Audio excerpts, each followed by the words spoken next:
I just want to be able to put this on my eyes. It smokes out, it looks beautiful, and you're like, yes, that's why it's expensive. Hi guys, welcome back to my channel. Today we're gonna do a Charlotte Tilbury full face. Is it worth it? Don't at me. I know some people are gonna get angry. I'm gonna preface it first, but that's the video.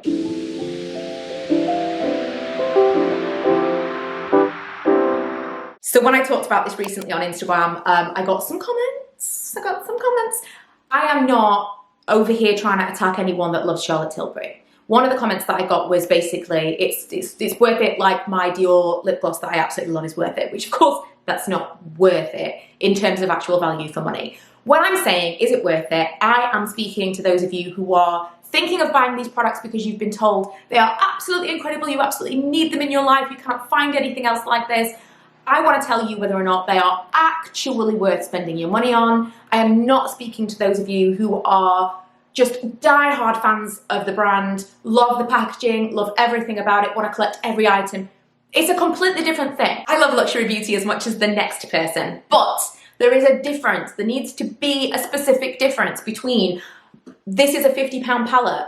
It is gorgeous. If you want to spend £50 on that palette and you are in it, you're like, I just want to know, is it nice? Yes. Gorgeous, beautiful, blendable, amazing. Is it worth £50? Absolutely not. Two very different things. You can review something and say something's great. Is it good value for money? Can you find something similar elsewhere for half the price? Sometimes we want to spend. Sometimes we want something that is just a little bit nice, a little bit of luxury, a little bit of like spoiling ourselves. Completely different to, is this worth the money? Do I need to spend this money to get this kind of product? My opinions about some of these things, I had some predisposed opinions from having tried some of this stuff in the past, and some of those things changed. So stay tuned, because I thought this was going to be a lot more negative than it actually was. I'm going to prep with the Bobbi Brown Vitamin Face Base. I do love this. I don't use it every single day because it is expensive.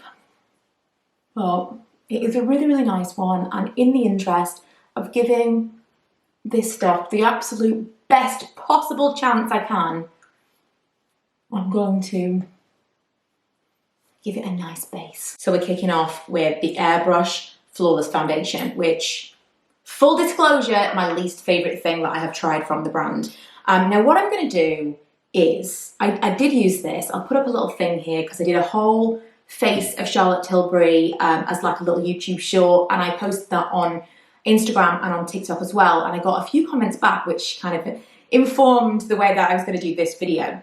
Obviously the shade is not right for me. That's by the by, we can ignore that. But what I'm gonna do is I'm gonna apply this with my fingers on one side of my face.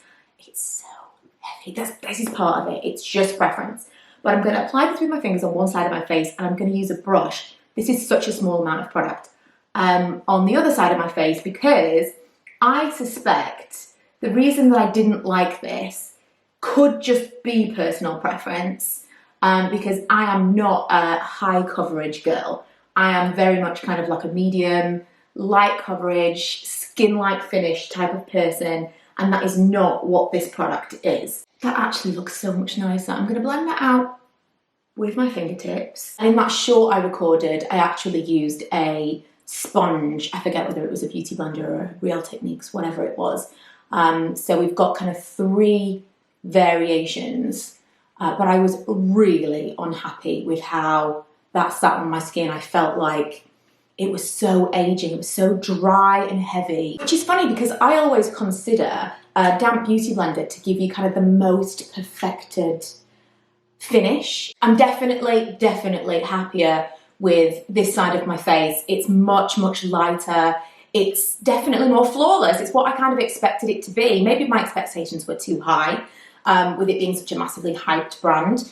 But for sure, I'm much happier now. I've tried it 2 different ways, and both of these I think are better than applying it with a sponge, and it is definitely something you need to use a very small amount of. I've got a few face things to show you. I did recently purchase the contour wand, which was unavailable everywhere. Beginning of this year I was quite into this, I really wanted to try it. Just wasn't available anywhere, and so that's kind of when I got on this bit of a kick of, is it really worth it? Can I find a dupe? I was really struggling. The one that I found that kind of looked most similar was from Beauty Pie. And I came to the conclusion that I was going to end up spending at least £30 shopping on Beauty Pie to get the dupe when I could just buy this. So my first impressions with these wands, there's not a lot of product in here. I mean, if you look at this, it looks old. I've maybe used this twice. It makes me cross because it feels like a bit of a Swiss, but I will trust that it is the mill that it says it is. Ooh, might have gone a little bit overkill there. It blends out really beautifully. I will give it that.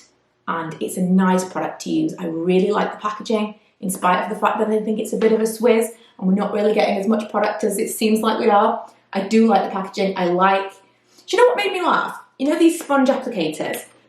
People go crazy for the sponge applicators on the Maybelline concealers being really unhygienic. Is anyone saying that about these, or are we just ignoring it? I don't know, maybe I've just missed it completely, but it seems strange. But I really do like these. They blend really beautifully. They give a nice kind of sheen, but it's not really any glitter.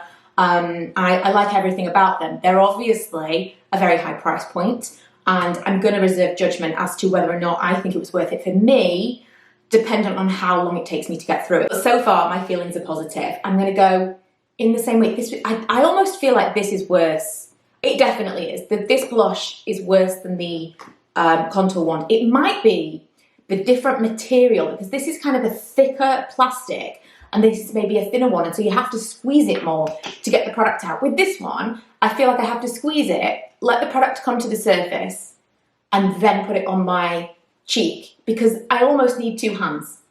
I would love to know if this is just me or if other people have experienced this same thing, because it's really annoying. There are certain things that I will ignore if it's like, well, you know, I really, really love the product, but also, you know, it wasn't too bad. At £30, I want something to perform. I want it to be worth the money. I want it to be like, yeah, this is absolutely amazing. It works every time and it's effortless. That's what I feel like I'm paying for.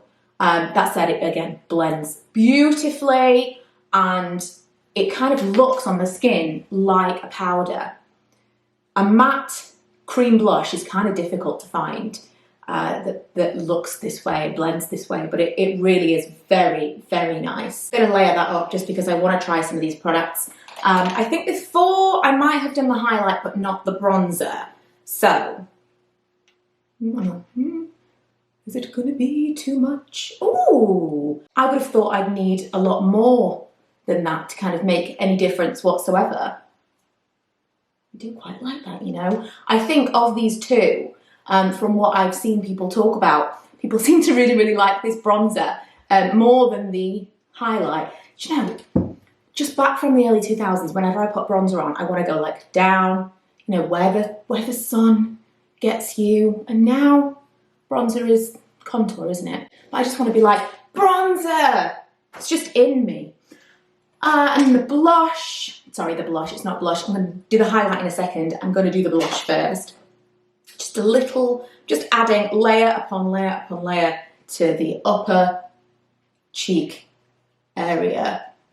This is gorgeous. This is a very nice powder, super finely milled, just like again, a sheen. I'm obsessed with the sheen. By the time I'm finished, I'm going to be just glowing. We're going to get into eyes. I have this Colour Chameleon in Amber Haze. I bought this years ago and it was almost immediately like, this is a disappointing product. I don't love it. And the reason that I didn't love it was it creased so quickly. Now, I don't know whether or not my skin has changed, whether this has dried out, I don't know. It doesn't crease as badly now. I kind of went back to try it again quite recently. But also, obviously, over the top of a primer, it's going to hold up a lot better as well. I'll tell you the problem that I had specifically. I want this to perform without any help. I don't want it to need anything underneath it. I don't want it to need any kind of special application. I just want to be able to put this on my eyes. It smokes out, it looks beautiful, and you're like, yes, that's why it's expensive. And it didn't do that for me. And that's why I was disappointed. If that's the benchmark, my opinion has not changed. But I do appreciate that not everybody cares about that. That was just something that I had in my head as this is what I want from this product. And it didn't meet those expectations. Then I've got this Starlight Luxury palette of pops. This is very, very pretty. I love the collection of shadows in here. And it is kind of, do you know what? I'll do some swatches for you, but I'm not going to use all of them. I'm just going to kind of put like a something on my eyes because it's a really pretty kind of almost wet look metallic shadow, like as you move, just a twinkle twinkle, which is really lovely. I think this is one of those things that you wouldn't need more than one from any brand. If you've got a really nice, pretty sparkly eyeshadow palette, or even just like one eyeshadow, you're probably only ever going to need that one unless you're really into sparkle. But if you want to make this your one, I get it. It's a very nice little palette. It's just not necessarily an everyday palette for me. It's definitely more kind of a special occasion makeup look. Finally, I do have the original Pillow Talk lip liner somewhere. I was literally just looking at it a minute ago, I'm sure. And now I'm hoping that I didn't lose it because it was near my handbag, and did I drop it somewhere? Fingers crossed I didn't. But it is almost done, to be honest. I could do with another one. But I also have a different shade here. This is the Pillow Talk 3 Intense. Not one that I would usually pick up, but I think it kind of goes hand in hand with that new trend of, you know, like the new old 90s lip where you've got like the darker lip liner. So I'm going to use this and the one lipstick I've got from Charlotte Tilbury, which is now discontinued, I apologise, Between the Sheets. And I'm going to try and do that kind of 90s Pamela Anderson lip. I think it's safe to say that lip liner was far too dark to attempt that, but hey, we gave it a go. I will say the lip liner that I use, the original Pillow Talk, is, there's just something about the texture that allows me to kind of overdraw my lips without it looking like lip liner. There's some magic in that, and obviously there's multiple different shades depending on skin tone. But I really am a big fan of that, and if anyone asked me, you know, a couple of months ago, what would you recommend from Charlotte Tilbury, that would be top of my list, probably be one of the only things. The lipstick, I think I bought at the same time, again, years ago, is still good. I know not everyone feels the same way as I do on use by dates, but it smells good, it tastes good. What, they don't mean taste good. I mean, it smells good, it feels good, the texture's still the same. In my opinion, it's still good. I promise I don't eat lipstick intentionally. But there's nothing about it to make me think that you can't keep using it. So I did not enjoy this at first. I remember thinking that it kind of just sat on top of my lips. It was kind of patchy and weird, didn't feel nice. It was like a silicone-y kind of texture, almost like Professional in a lipstick. I didn't like it. I felt like it just kind of was weird. And now I really like it. So again, this is many years later, maybe revisit some things that you really didn't enjoy, because your skin changes, your preferences change, trends change. So to summarize, in terms of worth it, like I said at the beginning, it's all relative. But if you want to know, you know, you are someone who would rather not spend the money on these things, do you need to spend the money on these things to get this result? There are certain things here that I do think are worth the money because you cannot really dupe them at a lower cost. The powder products are so finely milled. I would put them in the same category as Hourglass. You can get a close dupe, maybe, for a lower cost, but you can't quite get that absolutely gorgeous, beautiful, sheeny glow. You can't quite duplicate it for a lower cost. So if that's worth it to you, then absolutely. I'm personally not drawn in by all of the kind of like old Hollywood glamour packaging. I do, however, really like the Beauty Ones packaging. I like the applicators for those. I like that they kind of are easy, and the whole thing is like, look how easy they are. I'm annoyed by the blush because that's not quite as easy to use, and it should be. And I think that that is because of the plastic that the tube is made of, because it's different. And I'm annoyed that it's clearly got a lot of air in the packaging, but you know, this is the beauty industry.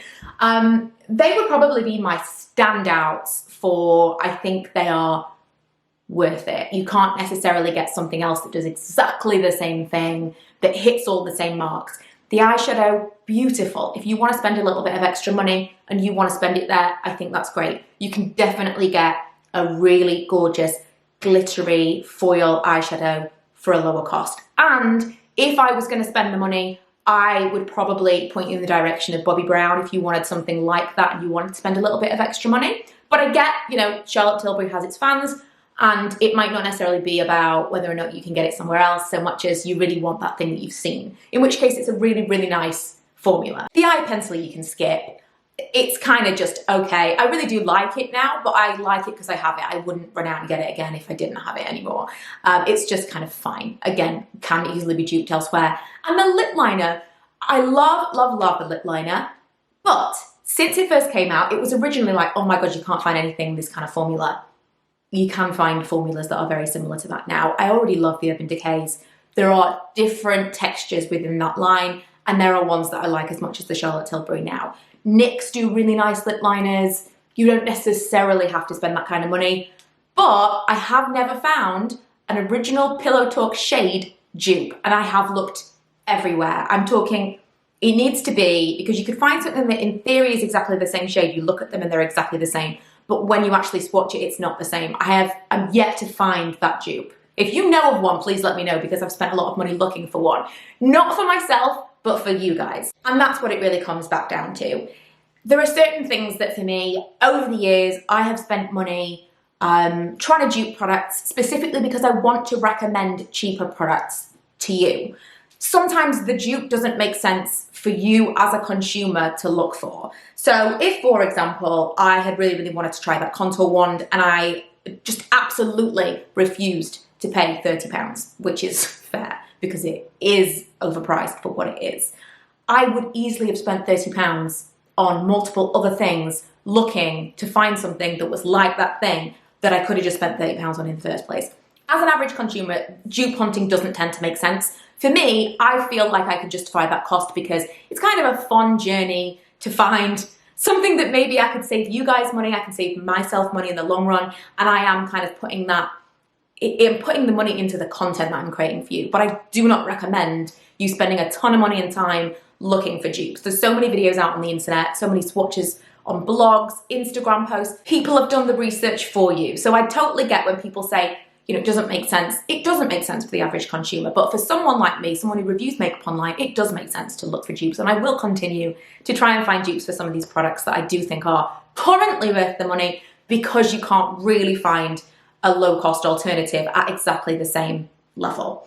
Hopefully that has been useful, interesting for those of you who maybe were on the fence about Charlotte Tilbury. I'm still not all in on this. I'm much, much happier with the base now. When I first kind of came into this, I was like, this is just I'm gonna be panning everything.